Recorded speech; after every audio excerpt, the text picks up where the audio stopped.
If you haven't been browning butter, you've only been living half your life.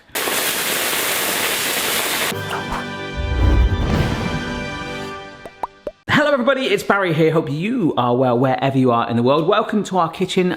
Today we are doing a new playlist, potentially, if you like it. Recently we've been doing the cheap versus steep, where we compare the same recipe with cheap and luxury ingredients from polar opposite ends of the scale on the supermarket spectrum. Mrs. B and I find that playlist fascinating. You guys seem to enjoy it too, but another one has come in. A few of you have suggested this in different ways of basically taking a similar recipe, but seeing if a longer version of it is better than the short bodged version. And someone came up with the idea fast versus last, and I love it. So that is what we're doing today. Well, I say today, I say 2 days, because we're gonna start with chocolate chip cookies. Yes, to summarize, I have got a 48-hour chocolate chip recipe. It involves toffee and browned butter. It's a very popular recipe that a lot of you guys have sent me over time, and we're gonna put it up against one that is made immediately in 48 hours time to compare. Apparently leaving it helps to intensify the flavors. Not only the flavors in that 48 hours, but what we're driving into it, as you'll see, versus making it on the day. So what's gonna happen is we're gonna make this 48-hour recipe now. The dough will go in the fridge, and in those 48 hours, I'm gonna ask some of my Patreon followers what they think I should do, because there's a few different ways I can go. I could make the same recipe like for like and just not do the 48 hours. I could make the 48-hour recipe and then omit the toffee and the brown butter and all this crazy stuff that goes in and just do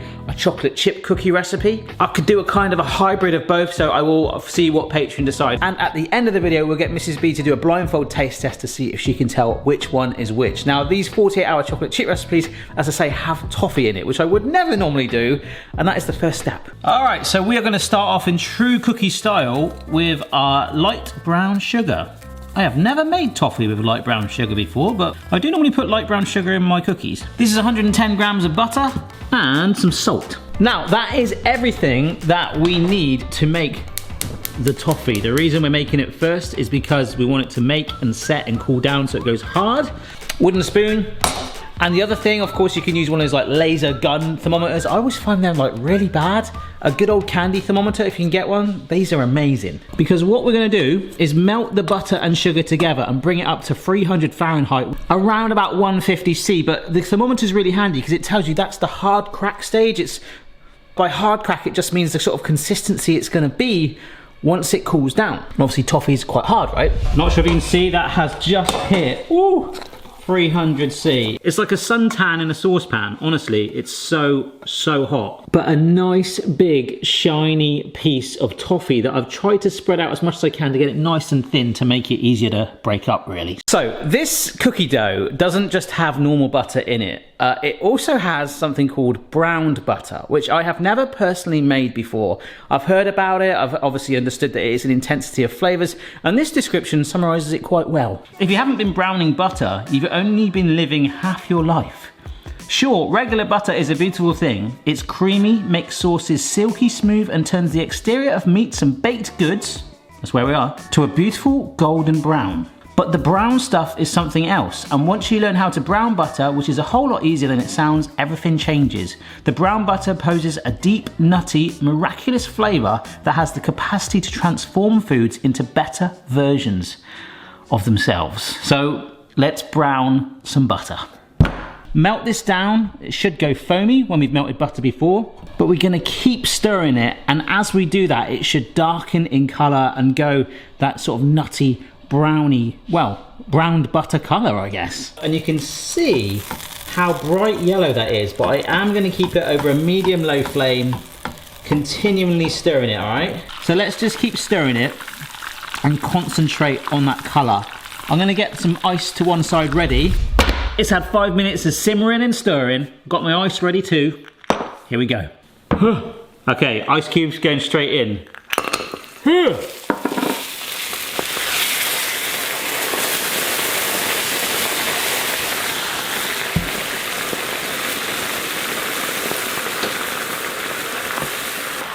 Everybody calm now? Ah, there it is. Look, it's almost like we made another toffee. And that is just butter. Smells like trees. Smells like trees. It looks like gravy. That was so exciting, it got you away from your sunbed, did it? Nice. It's time to make the actual cookie dough itself and bring some of this stuff together. But just to show you, it's probably been about 20 minutes. Not even put that in the freezer. Yeah. Hard crack. That sounds wrong. But what I've got here is what I tend to use with my normal cookies. I would use white sugar and light brown sugar, or sometimes muscovado. Some plain flour, eggs, bicarbonate of soda, salt, a fair bit of salt, mind. I wouldn't normally use that amount. Also 2 teaspoons of vanilla extract, again something I would normally use. But this is the plot twist. This is 2 teaspoons of espresso powder. And apart from the brown butter, we've also got this, this is 70% dark chocolate from Switzerland. And random fact for you, by the time you watch this video, I would have been to Switzerland. So expect some sort of Swiss recipe or taste test very, very soon. But oh, that is some good dark chocolate. So this is going to be quite strong. I think it's going to be quite dark in colour, isn't it? They're going to be quite luxurious, aren't they? Like extremely intense, like the circus. Oh, this is where this thing really goes to Flavour Town. The browned butter goes in there. Oh, wow. And that should get absorbed quite a lot by that sugar. There we go. There we go. That is really dark. Yeah, I'm really not sure about this, but okay. The vanilla extract goes in now. Don't know if that's going to take a little bit of an edge off. And this is 2 large eggs. Still smells like a coffee house. It's not a bad smell, to be honest. In goes the flour. I'm not even going to sieve it. I'm just going to dump it in. Plain, all-purpose flour. And we'll just fold it through. Why not? Obviously this is the first day, but if you do like the concept of this, please do let me know what you'd like to see next. I think pizza dough is a really nice one to do. And I've got the toffee here into nice little bite-sized pieces, because apparently all of this, and that is a lot of toffee, is going in there. And with the toffee done, I'm just cutting this chocolate up into chunks. Chocolate in, and the toffee in as well. Oh my gosh. Press the chocolate chips and the toffee into that mixture. Oh, there we go. I have to be honest, this smells outstanding. A few more mixes and then we dollop. See, this is the dilemma I've got, and I'm going to tell all of you the question that I'm going to put to the patrons in the next 2 days. Option 1 is that we basically do this again, but instead of leaving it for 48 hours, we just basically bake it immediately. So I would be baking this right now versus the 2 days time one. Get it? Option 2 is that I make this and we're comparing it against basically the whole simplicity of it. Is it worth doing a 48-hour intensive recipe with chocolate chips, toffee, coffee, 48-hour dough versus just the one that I would normally put in the oven anyway? So a completely different recipe. Blindfolded taste test on that one would be polar extremes. The third option merges a little bit together. So I'll do my standard cookie recipe, but I would add toffee, I would add a little bit of coffee powder and maybe the burnt butter. I'm still not sure about that. But then with that, it's still made in like 10 minutes in the oven rather than the 48 hours, because apparently once we put this on the tray right now, that 48 hours is where that really helps develop the flavour. Despite all of this work, apparently the real true win is that 2-day wait. And there we go. Last one goes down. I've got probably about double that left over, so we've easily got enough to make 24. And they smell amazing. Right, in the fridge. I'm so excited for this. Right, we'll see them in 48 hours. Morning everyone, it is a solid 48 hours since I last cooked. Those chocolate chip cookies are still in the fridge. Yes, I got back from London really, really late. Been up this morning making toffee and stuff like that. In fact, I had a chocolate chip cookie in London. This is absolutely legit. And there's a chocolate chip cookie and I was like, what is that? Oh my gosh, there was actual toffee in the chocolate chip cookie. Is this some new crazy thing that I've not heard of before? So we are definitely doing that. I've made a lot of toffee this morning. But we left with that dilemma. What should I do? And I left it in the hands of Patreon with a vote. The clear winner was enhancing an existing chocolate chip recipe that I would normally use. So adding in things like the toffee and the espresso powder. I'm not gonna add in the browned butter though, because I feel like that is something quite unique to it to develop the flavor. Yeah, and that is the screenshot of the actual poll. In fact, this is the screenshot.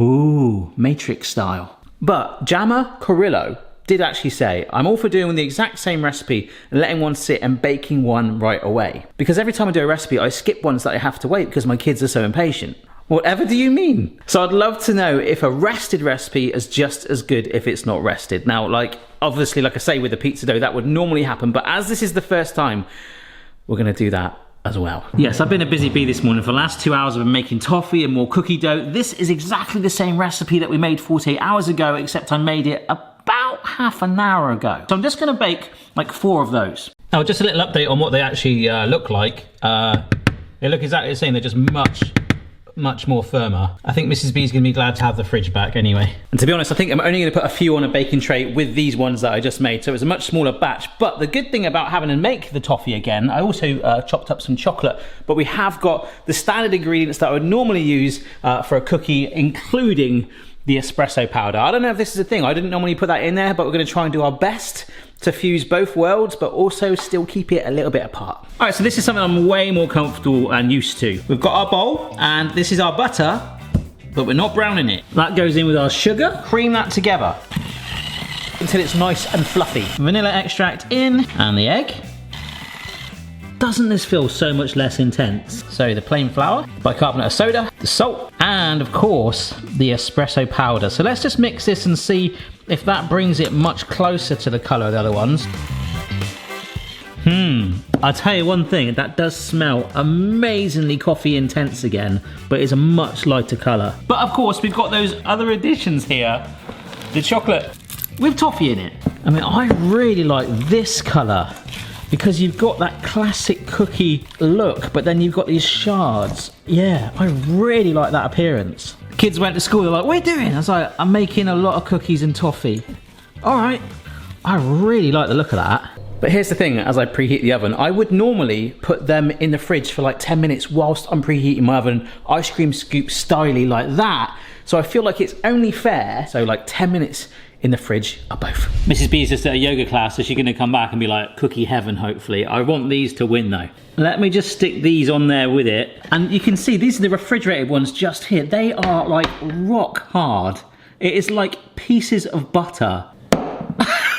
So as I look at it, the ones on the left are the rock solid 48-hour ones, my cookie recipe, and the 48-hour with no wait, although 10 minutes in the fridge for all of it. Now. It looks so innocent, but that is very different cookies.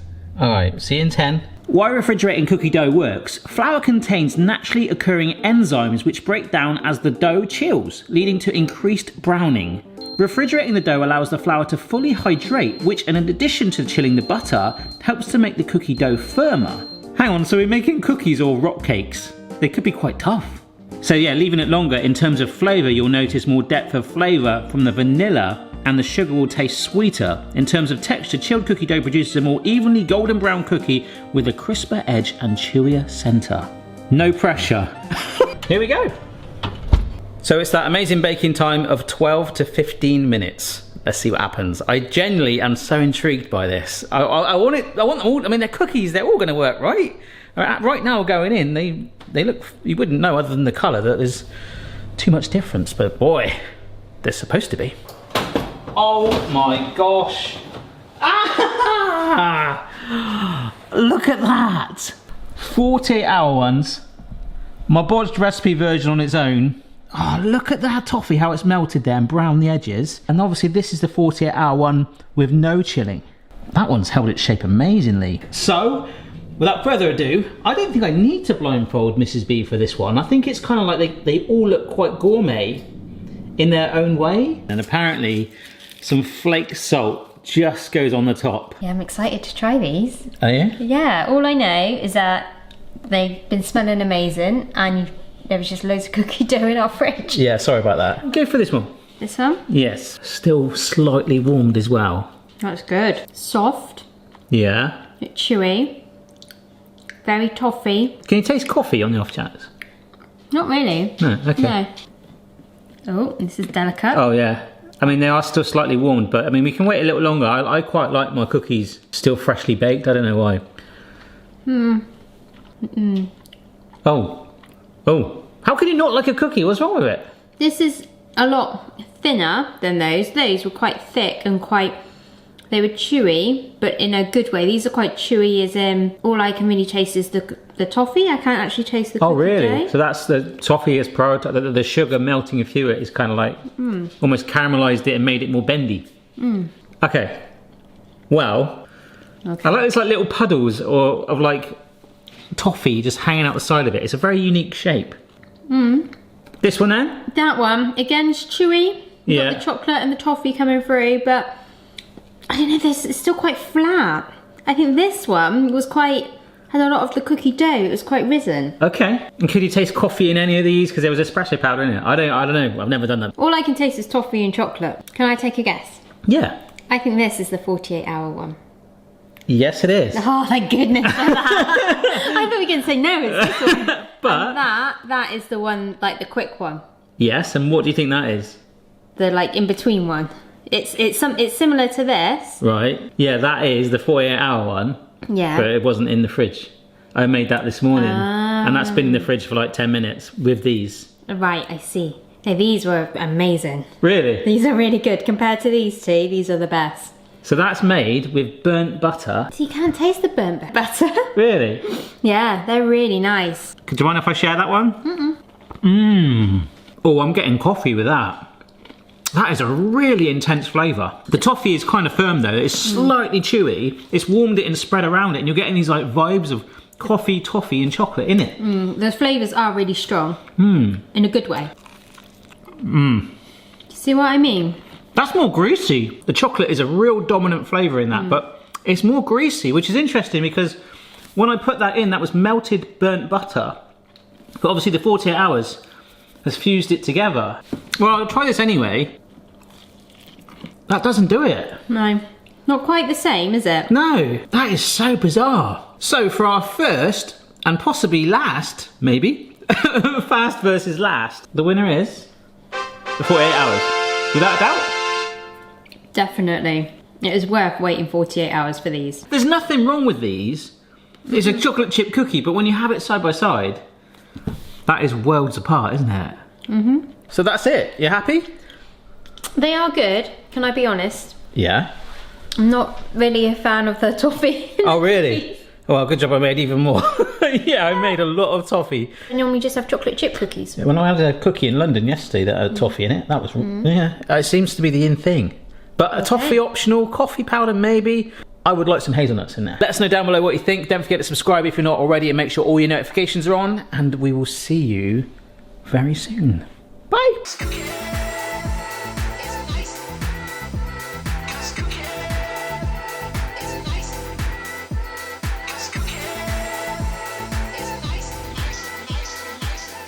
Do you know what burnt butter is then? No. What is it? When we leave it in the microwave for too long? Yeah, basically.